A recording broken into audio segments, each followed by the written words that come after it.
Thanks for everyone turning up. It's great. Firstly, been an awesome week in Chicago. Thanks for all the hospitality. Couldn't be more welcomed. We came here a couple of days earlier so we could kill our partners' work and connection to the city, so then we could focus on the footy. We've had a good training week. Really looking forward to it. Play a really strong Irish side, so it's great to be here. Thank you. Who's up? Scott was a reasonably straightforward team to select. Oh, you always consider combinations. What we thought was best for this group. We know how important the finishing side of our game is, and the other players pick themselves because they're in good form. Quinton and Peter Luckite. Is it a rewards sign that if you step in and take a chance that you'll...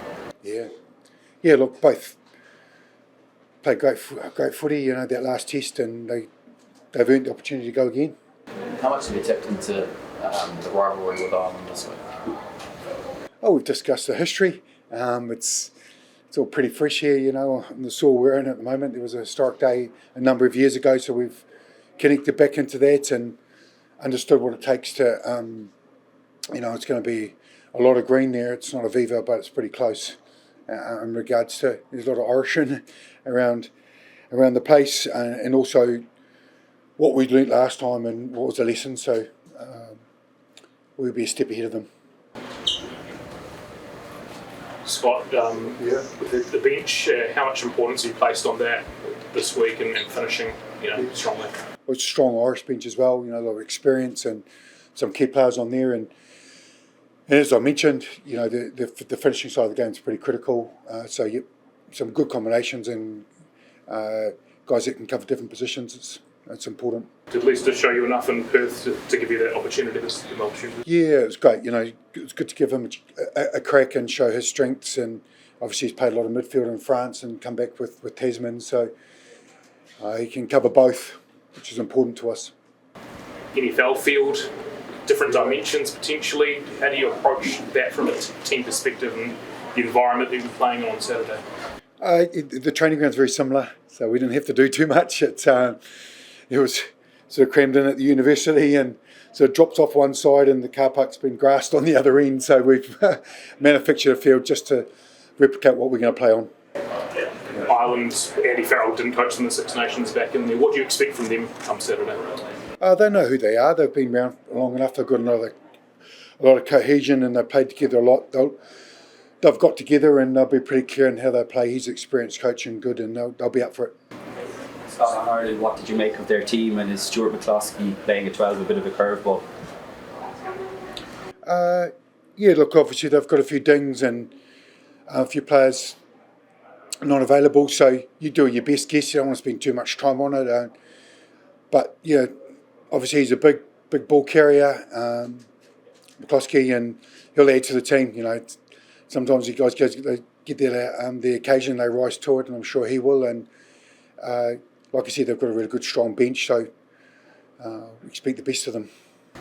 Lisa, how useful has Geordie been this week and fitting in a few things that he's picked up while he was over in Ireland?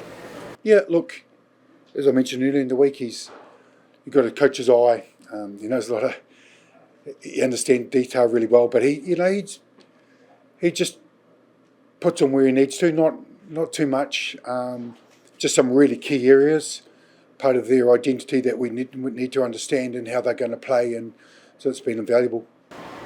Does a win or bust mentality in relation to the Grand Slam create a bit of an edge?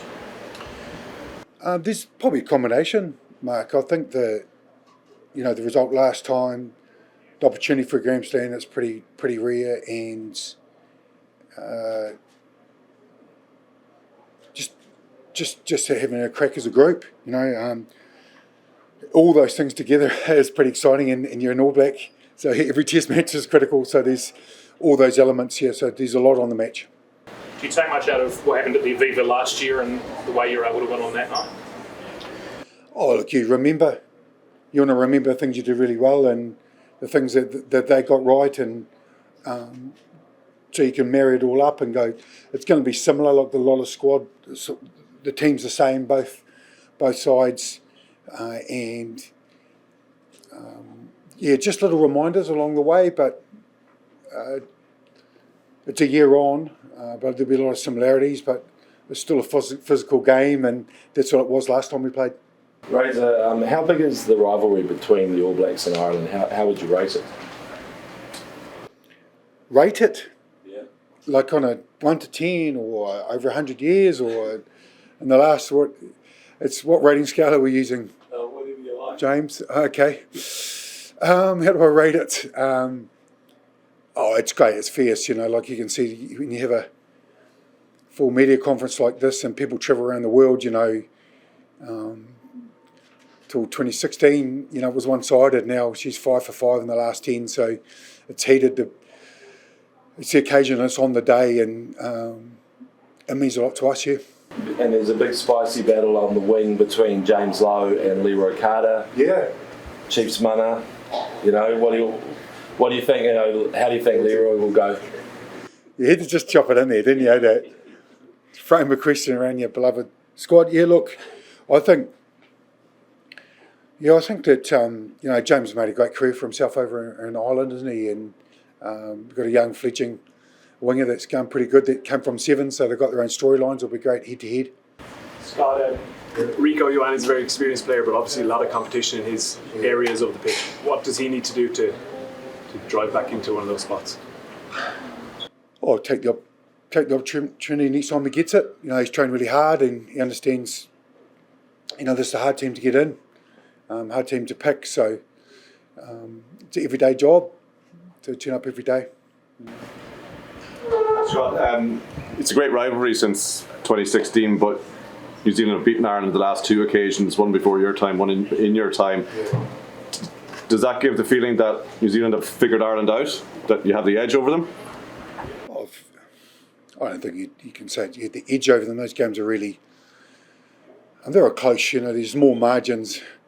There's a referee's call or a second effort or a bounce of the ball that's gone either way. So, we expect that this weekend as well. Some to be really tight, physical match, one on skill set or effort or something like that. So, like I said before, you expect the best of them, and we've got to be on our best on the day. Does it give your team a big advantage that you're battle hardened after a full season, whereas Ireland are just starting theirs? It depends how you look at it. They could be fresh. We're 10 test matches in, but it's on the day. Razor, just on Peter Larko, what has he shown you that commands that test spot in number 8? Look, he's very, very good both sides of the ball. Plays straight, ball in hand, and he defends so well, and good on the ground. He's a power athlete and good at all aspects. So he's a good test footballer. We're really pleased he took that opportunity last time and went deep for us here. Caleb must be going to be back in the team after that injury break, stop start. How much you looking forward to Saturday? Yeah, just again, real grateful to be back on the park. Watching Leicester in that last game against Perth, that really inspired me to lift my game, seeing what he does, how he is on the field, and so just again, real grateful to be out there, and looking forward to it.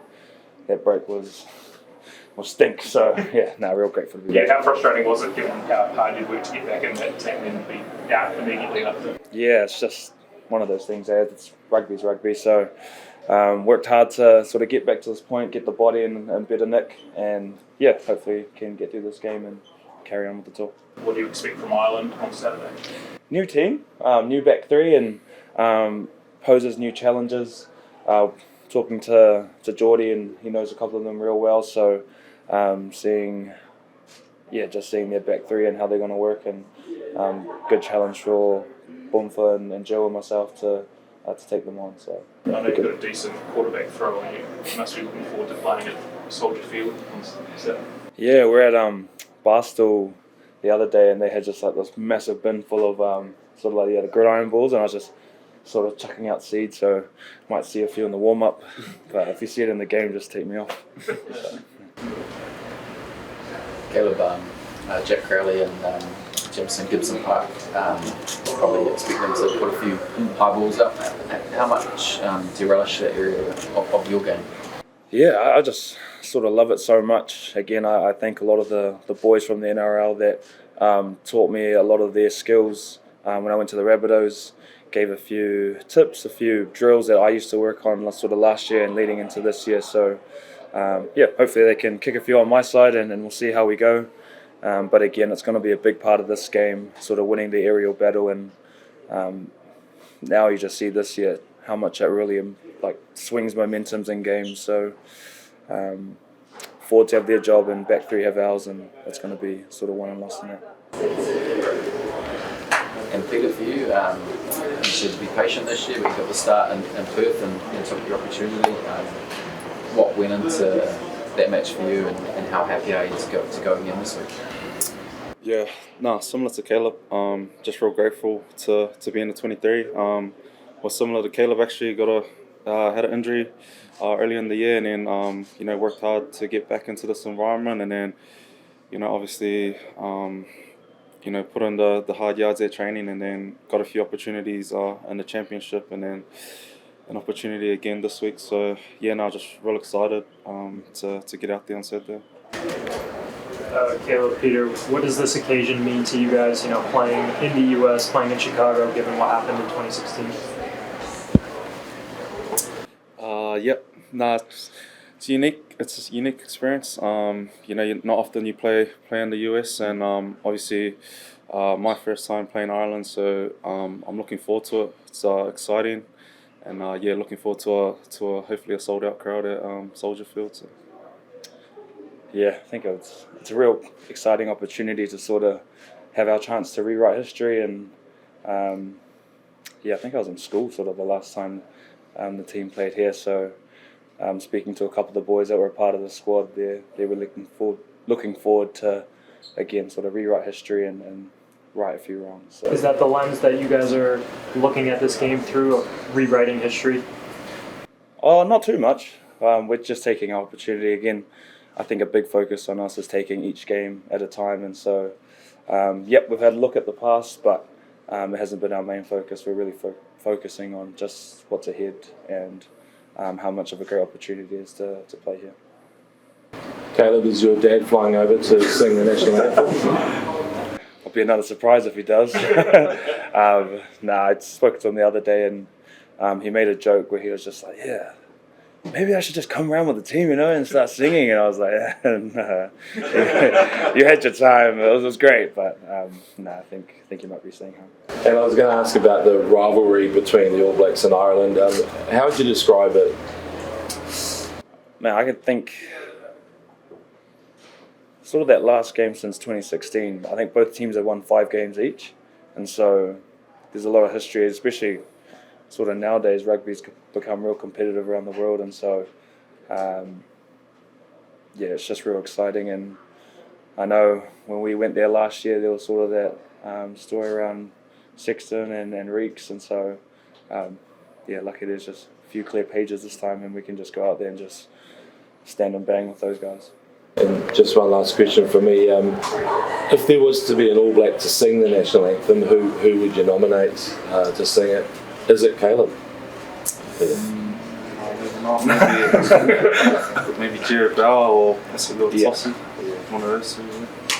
When we run our cover sessions, Gio and Passi are both the ones leading with the guitars, so we'll be following them.